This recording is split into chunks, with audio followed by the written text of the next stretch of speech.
be talking in English because I'm also at the same time addressing the nation. Effective this hour. It's 11:35. As of today,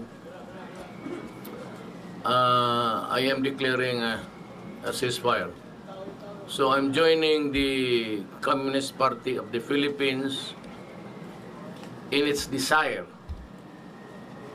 to seek peace for this nation.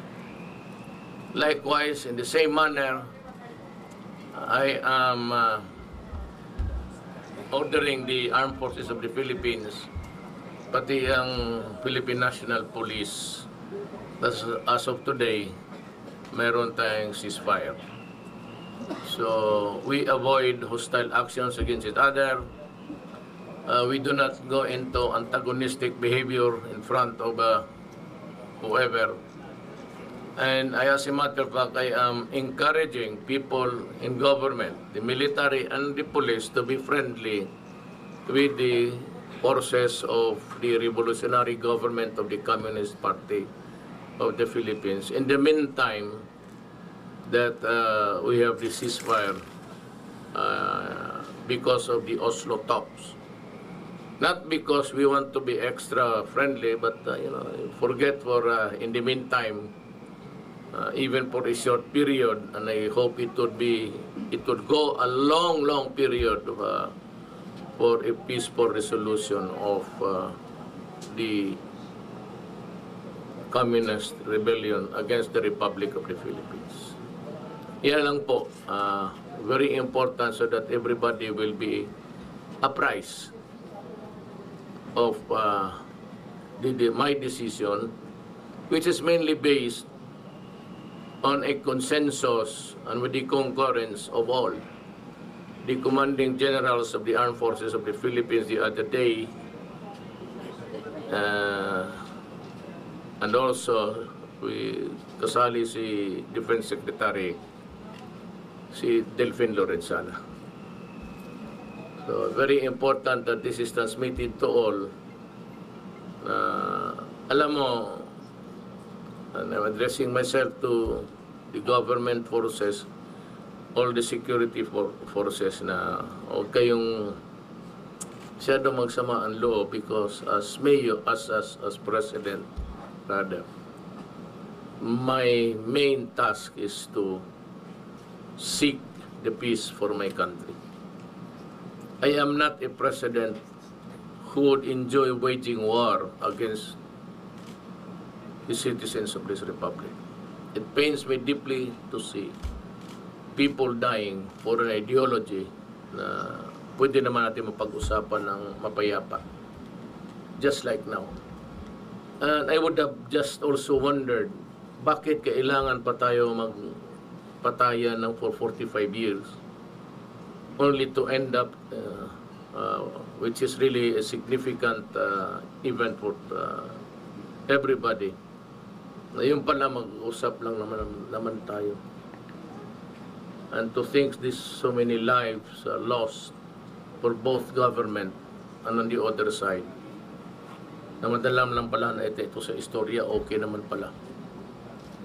That is my regret for my nation, that sana noon pa ito, wala na masyadong patayan at magagamit ko pa yung pera para sa mga mahirap na Pilipino. Housing or whatever, relocating yung mga slum talaga, slum areas na blighted and inhospitable na nga nga. So that is my plea to everybody, to the communists, at itong mga sundalo, mga pulis ng gobyerno, to understand that there is always a time for everything. We cannot be at war at all times. Yung sa generation natin, wala na tayong makita kundi magpapatayan. Sana bago ako umalis sa mundong ito, magkaroon tayo ng lessening of the hatred of war. And I'm also appealing to my Moro brothers, our Moro brothers and sisters, the same thing. Tignan kung ano yung gaya ngayon, hindi natin mag-away. But let me just stress also a point here.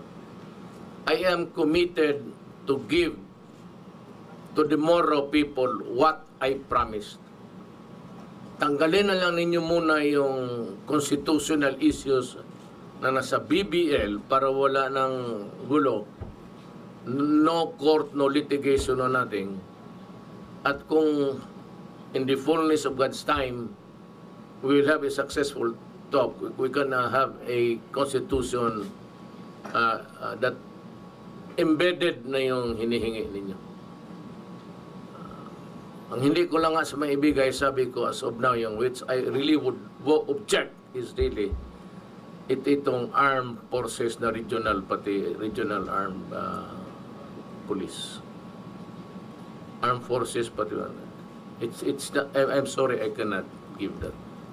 In the same manner sa komunista, I cannot share the power over the police and the armed forces with anybody. It only belongs to one guy, to the president. At kung sino yung who will be elected after me and before me, that has always been the case. It only belongs to one person who is elected by the Filipino people. Kung sino man yan, kanya yan. That is to keep the country together, to bind us as a nation. Otherwise, delikado. Question. Sir, 4 days ago you said that you need... Nag-ulan na Wala pa, sir. 4 days ago you said that you need to consult the AFP in declaring, responding to the ceasefire which was announced by the NDF. Has there been any consideration or has there been any... No, I just wanted a time to be with the commanding generals of all the armed forces of the Philippines. You know why? Man, I can do it on my own, but you know, ikaw isipin mo ikaw ang presidente. Hindi naman ikaw ang namamatay. So you should consult these guys who are the ones ordering the troops to move and to die. It's not an issue maybe for other people, but it is to me. As a commander-in-chief, I would not like anybody there dying or dead. Kaya ako kita mo, punta ko, galing ako doon sa police, only to, tingnan mo itong mga human rights. Is there anybody sa inyo, yung mga human rights, counting the dead soldiers and policemen? I'm losing as a matter of fact on the average to it's either soldier or drug connected, either a police or a military man. Nag-average ako ng 2 araw na patay. Kanina sa Samar, I was visiting yung si Mark doon sa Tanay. Tapos binulungan na lang ako na, sir, may patay na naman. At itong mga human rights, silent naman. Hindi nga nakakasabi, makaawa naman. Let's say kayo. Genocide. Genocide, mga criminal genocide. Pagkaugok naman ninyo eh. Mag-aral ka kayo ulit. Ang tinatarget pa ninyo, yung pang pilaka maro na mayor sa Davao. Genocide. Sir, follow-up. Are you willing, the NDF says they wanted the government, the GRP, to free other political prisoners. Are you ready to give in to that demand? I am ready if the successful talks are there for me to see and to hear. In the meantime, no. Kung tapos na, free, you want to join my government? Many of them are already there. Nandiyan na lahat sila halos. And I'm ready to give more. Yung mga banking, mga financing institutions, I can accommodate all of them. And yun namang mga in-pay soldiers, I will release money and lands for them. Yung totohanan na land reform. But I will not confiscate lands now which are or get it from people who own nung una tapos giniland reform at ipinagbili uli ng tenant tapos kunin ko uli doon sa landowner. I will not do that. That would be an injustice. But there's so much land in the Philippines and I could sabihin lang nila and I will give them everything. Hindi sabihin na but hindi ako natatakot magpatayan. The problem is, tayo lang Pilipino, take so much money to run a war for nothing. Kita mo, after 45 years, nung estudyante pa ako noon, kasali ako sa mga rally-rally. Kaya kilala ko si Season, kilala ko sila halos lahat. But now, we have hit a kind of an agreement there to talk. See? Pwede pala tayo mag-usap So another 45 years of deadly fighting?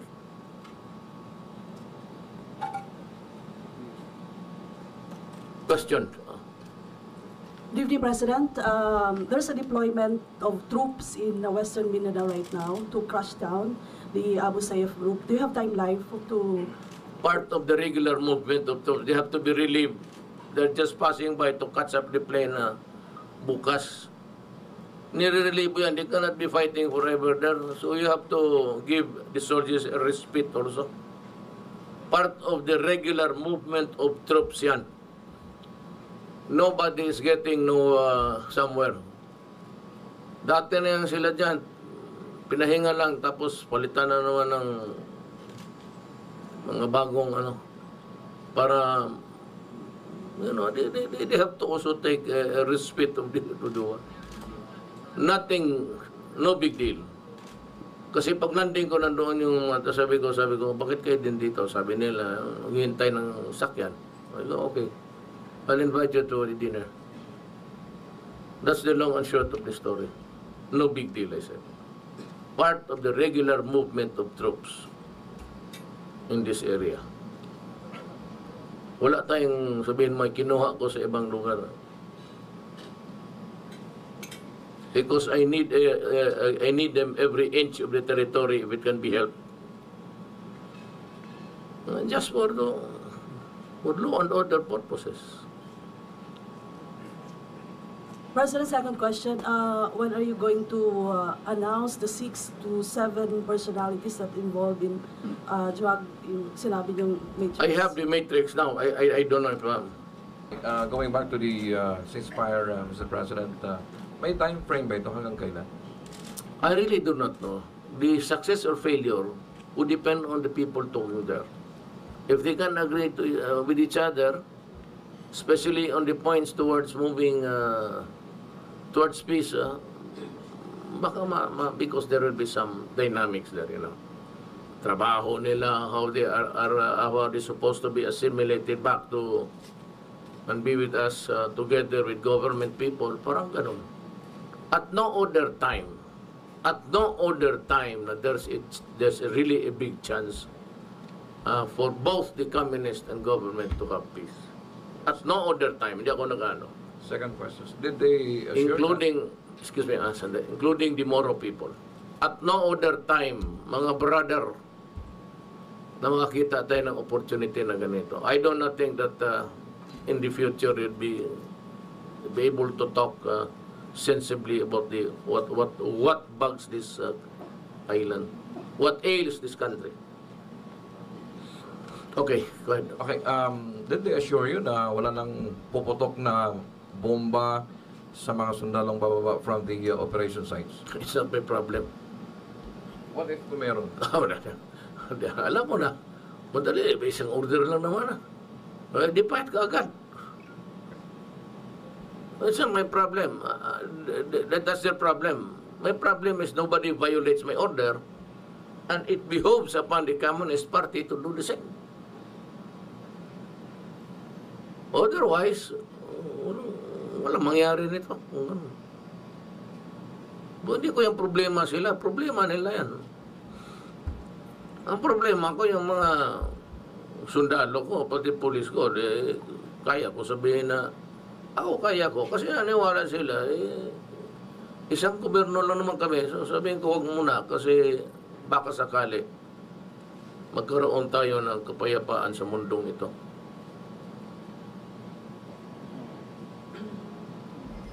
Good evening, sir. I understand last Saturday, before Presidential Assistant the Peace Process, Jesus Dureza left from Oslo, he also announced you having declared that ceasefire. So, point of clarification lang No, po. I said I will, but I have to consult the ang mga tao na, which I'm worried, I said, kagaya rin sa kanilang mga komunista, that nobody should violate the order because that is a guarantee of the Republic. Hindi ko naman aking personal yan eh. In order the CAF goes, kagaya rin sa kanila, everybody should behave. Hindi ko personal to. So, karga-karga ko yung the burden sa likod ko ang Republic of the Philippines. That's why I wanted to be sure na masunod yung order ko. Yeah. Yeah, oh. Sir, I think it was yesterday or the other day, the Eastern Mindanao Command came up with an announcement that there is already a suspension of military operation, and that is before you have Yes, the I declaration. correct. I said, I already ordered it, but I said I have to consult the... Okay po. just to make sure that my orders are followed. Otherwise, para akong gago dito. Sir, another question. What that is, that's a sovereign, mind you ha, that is a sovereign gesture. That is not, sabi ko pa, it's a personal whim ko. Sa ngalan ng Republika ng Pilipinas yan.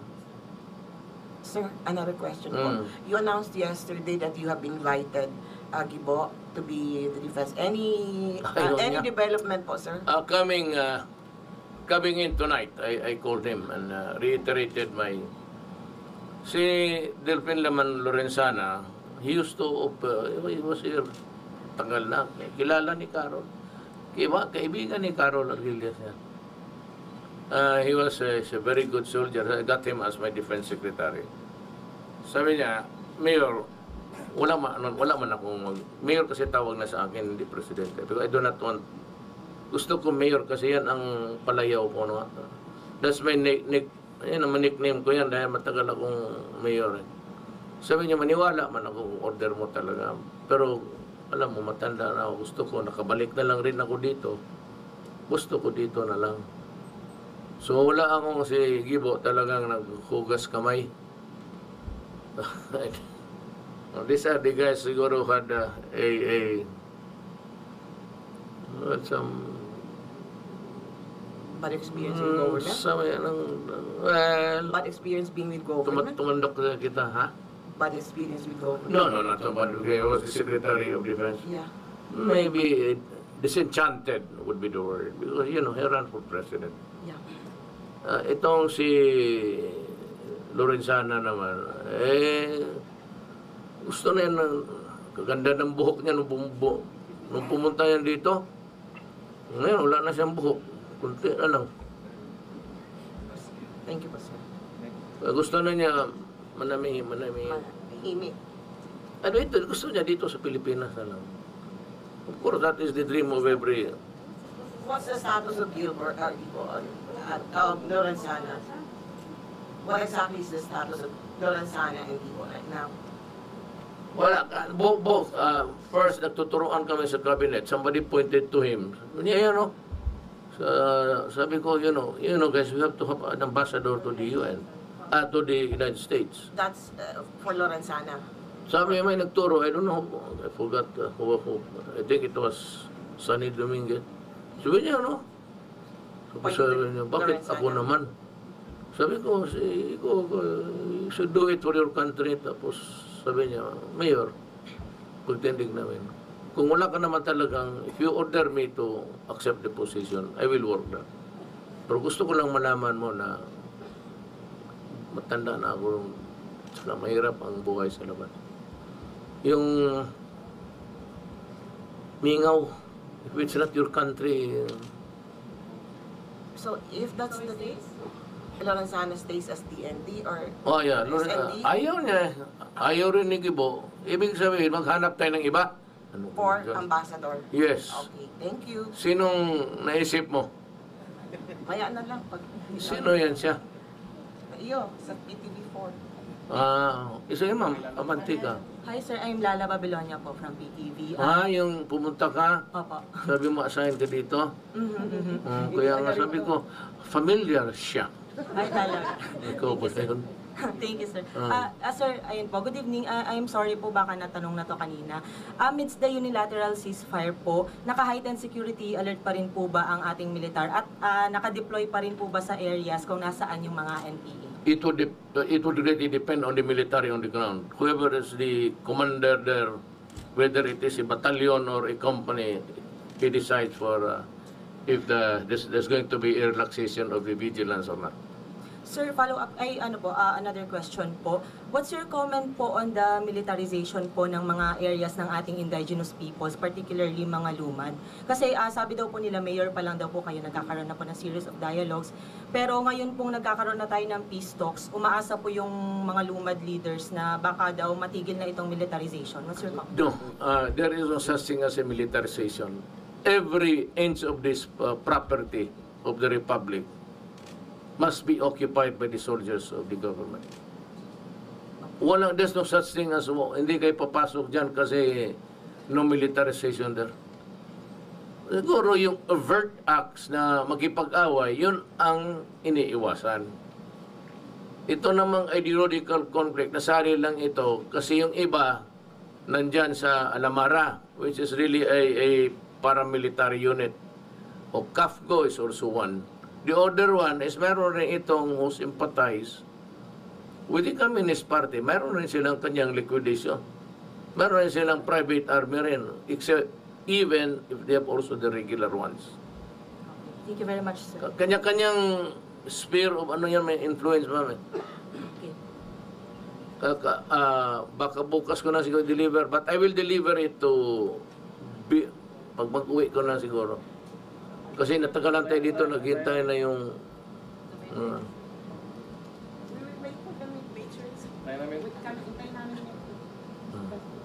kung marunong may magsama maya.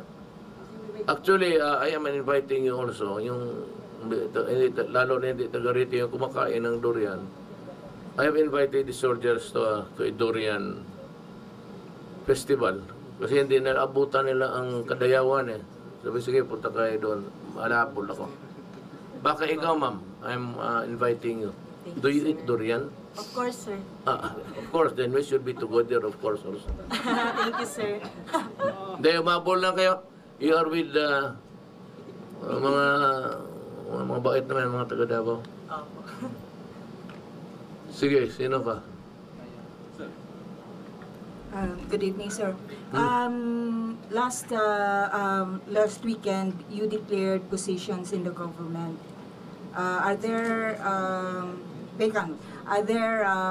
officials already tendered? Yes, marami na, especially those who have pending cases. Yung may mga kaso sa ombudsman tapos suspended already and reinstated back, they have to go. Marami akong nailagay sa gobyerno because I also supported Arroyo during the last election. And before that, I was also malapit. Alam niyo, I was the consultant of President Arroyo sa law and order. Marami rin akong nailagay sa mga institutions yan, lalo na sa financing institution. But I told them, kung may mga kaso kayo, there are complaints against you, you resign now. So which offices are these? Marami na. I do not keep count because it's somebody else's errand, not mine. Basta yung may lahat may kaso, patay na kayo. Sir, another question. You're scheduled to travel to Lao Republic for Laos, ASEAN? because yung chairmanship ng ASEAN, it's our turn, so they have to, I have to be there to receive it. It has to be the head of state. I beg of sana, but the protocol people say that, you have to be there. Are there issues that you wanted to raise before the... No, there are issues, but they are not, there are critical issues, but it is not the proper time to be ranting, or raising hell, or whatever. We are better off just, biding our time. But I will wait for the bilateral talks. If you are, I will read your mind. You're talking about China, but during a bilateral meeting, maybe, when I really do not know, then I'll put squarely the things that we have. We will be talking about the arbitral judgment. And maybe I will say we cannot go out about discussion within the four corners of this paper. But that has to wait. Because if I act hostile now, then they might just decide not to sit in front of you and talk. Magkapikunan. So you better just say when, maybe a goodwill visit to their country to express our willingness to talk and be friendly and avoid war. It's not an option, so there is only one option left, and it is just to talk. There are two things: you talk or go to war, or create trouble. If you cannot afford to go to war or do some trouble, there's only one left for you to do, and that is to talk. What is there to worry about? So I go to Laos, and I will avoid talking the issue vis-a-vis with the Philippines. Now, if another country brings the matter up, that is not within my control. My participation there is to listen to the issues confronting the ASEAN, and if somebody brings up the matter about China Sea, then I will talk. But I said it has to be like a soft landing. Thank you, sir. We do not go there shouting and ready to fight. We're there to talk peacefully. Palit-palit na ano, fashion show. Good evening. Good evening, Mr. Dress to kill President. pag yun show natin na. Pangtulog na ni Mr. President. Istorya. Sige na dia. Angie of Bombo Radio, Mr. President. Lahi nga issue po, regarding po doon sa pag-declare ng Supreme Court na unconstitutional yung banning of aerial spray po sa Davao City. Kasi ikaw po yung during your term po yun. Well, it's the final say of the Supreme Court. Hindi naman hindi ako naghuhugas, pero alam naman hindi yun akin. Kay Neneng Orculio yun, because she resides within the vicinity, within the parameters of, just beside the parameters of the banana plantation. Balikan ko lang po yung Wala na tayong magawa dyan. this negotiation po. We do not intend to file a motion for reconsideration or anything. I feel it's useless. And kung yun ang sabi ng Supreme Court, wala tayong magawa. We just have to follow and maybe allow again the spraying of I would not we will have to dwell on so many things. We have to dwell on so many things there. Health issues and whether it is really, whether it's a good chemical to be using, and what's the net effect of that? So waters underground, there's a river there, and whether you like it or not, yung chemicals will seep into the aquifer of the place. Kaya kung butas ka, may lulabas talaga na tubig because there's a certain level down there that there's water. Isang question pa po, Mr. President. Regarding po doon sa ongoing na peace negotiation po sa Oslo, Norway, assessment lang po niyo for the first few days po ng talks. I'm sorry, I was distracted. You have to, naputol. Yung trend ko na may trip got lost along the way. Assessment lang po, Mr. President, during the first few days po ng peace negotiation po sa Oslo, Norway. Sa? Kontento po ba kayo doon sa first few days po ng peace negotiation sa Oslo, Norway? Well, I've been posted with just a general statement, almost generic. But as to the hard, to the gravamen nga ika nga of the problem, wala pa. Wala pa. I'm posted by Duresa and the rest. But it's just almost generic that we just at this afternoon, maybe at this time they're still shaking hands until now.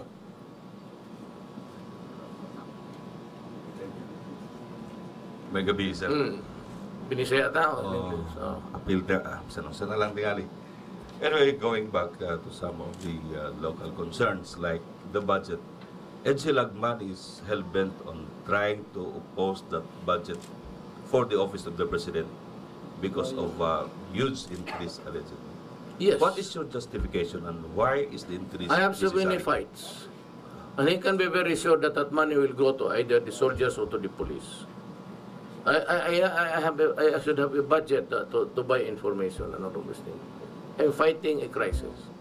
But at the end, there should be no worry. It will come to a vote. And I am sure Congress would know. Ako, kung ayaw ninyo binigyan, okay lang sa akin. But you take care of the problem. Wala naman akong hiningi na sabihin mo, ibulsa ko. All of these things will be used for, lalo na sa intelligence fund. You know, I also, magtanong ka man, even yung mayor pa ako dito. Ngayong presidente na ako, magtanong kayo. Umaabot talaga sa kanila yan. And I tend to give more because I said I'm fighting so many wars. I have the Abu Sayyaf, I have the MI noon, MN. I really do not know if this will go on as peacefully as we can really do it. Then I have the communist. So, kung ayaw lang ibigay, okay lang sa akin. Wala akong problema. Pero sabihin ko, we are failing in this, failing of that because we failed to act on time. Now, if we had the information, malaman sana namin, we could have just also interdicted this and that. Pero if it's just a worry that ibubulsa ko yan, when I was mayor, magtanong kayo ng mga pulis na wala na ako sa pwesto. Ngayong presidente ako, tanungin mo sila. You can ask anybody in the military establishment. Sir, follow-up question. I hope this will not irritate you if I bring up again the issue of the Lima. She kept on repeating about the possible human rights violation. But when she came here for an investigation during your time as the mayor, she in fact could have violated the rule of law in trying to pull out a prisoner from the prison cell by the person of Jonathan Balo without the benefit of a court order. Yeah. Are you not trying to contemplate on turning the table? Well, I will, you know, Dilima is undergoing a nightmare now. Tama na yan para sa akin. Alam mo, I still have the tapes. And you guys were there. And you should be able to utter the same words that she uttered. It was very simple. I am here to conduct an investigation. Meron pa akong record eh. Na-record yun sa inyo. Nandiyan sa inyo rin. Nandiyan sa tapes ninyo. And I will connect that he is connected with the DDS. I will prove it. Nandyan sa tape. She came bumalik dito, nagdala ng pala, kasi killing fields daw ang Davao. Do you agree with me if you said that? Di ba sabi niya, killing fields ang Davao? Do you agree na sinabi niya yan? Sinabi niya. Wala siya nakita, buto, isang tao, pero may dalawang skull. Plate numbers. Plate numbers na nandoon naman sa kabilang partido. Yung nag-udyok sa kanya na pumunta dito. She violated the human rights. She started everything. Not only me, but maraming Pilipinong sinira niya. Now the truth is out. The cat is out of the bag. Ika nga. So what happens now? She's still yakking about the same issues. I do not deny that there are encounters between the police and the drug. Sinasabi ko, lumalaban talaga yan. Tingnan mo yung police na namatay kanina. Hinabol niya. Kumuha ng, di binaril siya. Lalaban niya kasi yung mga yan, sira na ulo talaga yan. Kayo sabi niya na nakita na sprawled there with a gun beside the body, and they think that it's planted, it's machinations of, evidence. Sinasabi ko sa inyo, Davao experience, lumalaban yan. Kasi constant use of shabu will shrink your brain. Kaya talaga bumubunot ng baril yan. Now, I said I'm losing 2 policemen a day, either police or military man. Ay, ayaw lang maniwala. Ito namang mga gago, genocide. Pagkabubo naman ito mga putang inan to. Is it live? Yes. Di mas mabuti. Ulitin ko, napakabubo naman ninyo kayo mga putang ina kayo. What are you asking about? Di si Dilema pati yung mga UN rapporteur, mayroong legitimate encounters. I will assume for responsibility. We will explain. Nandyan yung mga papel na pinadala ko. Sabi ko, ipadala ninyo yung mga, pababasahin ko. The papers are with me. I'm reviewing it. Sabi ko yung on the spot. And I will compare it with the affidavits. I am studying it every night. Tingnan ko kung may mga salvage. Pero yung pinatay na hindi natin binalot na mga sako, binalot na plastic, the police, I assure you, would not waste their time on that. So kung pati ba naman yan, isalay ninyo na wala akong kamuwang-wang, pakisali na lang po sa namatay ng lahat dyan sa punerarya, pati yung may mga cancer, isali na lang ninyo. May mga diabetes, may mga... Kasi yung lahat na nakita ninyong patay, binibilang ninyo sa akin. Baka yung gusto ninyo, yung taga Davao dito, magbilang ako sa punerarya, lahat ng patay. Bakit lang yan binabalot ng mga sako? Because the accusation itself is very stupid. It assumes right away na yung may patay dyan, gobyerno ang pumatay. When as a matter of fact, as early as sabi ko, magdrama na tayo. We so intrigued. Huliin mo ito, sabihin mo siya ang may courier. Tapos ito, sabihin mo, ito siya ang nagturo. Kung magpatayan yan sila, hayaan mo muna. Let them kill each other. After that, papasok tayo. We are not prohibited from using that kind of methodology or modality, or what's the term? 1,000? So, sira ulo, 1,600. Hindi ubusan na kami ng bala niyan. Napapakaialab namin yung binalot ng plastic. And to think that there are, hoy, Dilema, kinig ka, putang ina ka. 3 million addicts in this country. Hoy, UN, pag-upabaw, kubutong na yung mga. There are now, even those who surrendered, 600,000. Do you think it's a joke? It's a joke for you to tell me about human rights. Come here and solve the problem yourself. I will fund you. I will pay even your, bibili ako pati yung toilet paper mo. Gago kayo ng salita ng salita. Diyan may problema ako dito. 600,000 tapos ganun kayo magsalita. Dilema. You are finished. Tapos ka na. Sunod eleksyon, na. By the way, you look nice. Fighter talaga.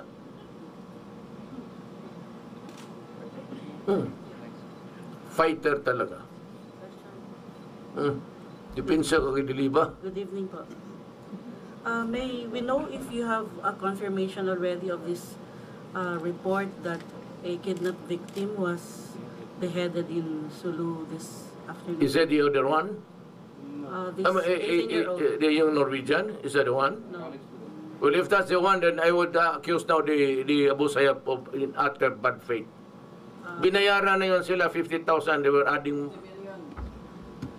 Ano? This is the 18-year-old? Babae, lalaki. Yung bata? Yes.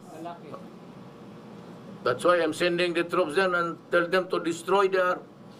My orders to the police and to the armed forces against all enemies of the state.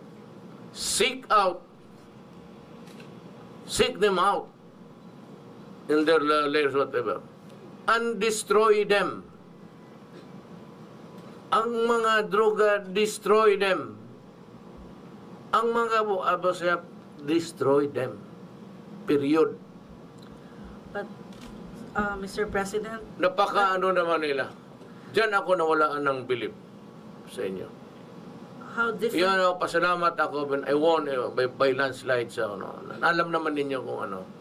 I have this little connection by blood with you, but, nawalaan talaga ako ng bilib sa inyo. Although hindi ako tausog, more of the Maranao side. But, hindi ako bilib sa inyo.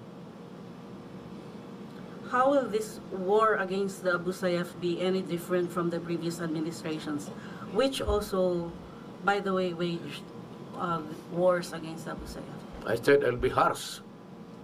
That might just a campaign, go out and destroy them. So, patay kung ano yan, huwag na kayo magtanong ng human rights. Don't bother to think. Wala akong panahon mag-anseta. Even sa drugs. 3 million destroying my country. Mr. Sino yung putang inang yan? So, pangalan ng Amerikano yung salita. Hoy, gago ka. Drug. All the drugs. Drug is destroying my country. Do not fuck with me today.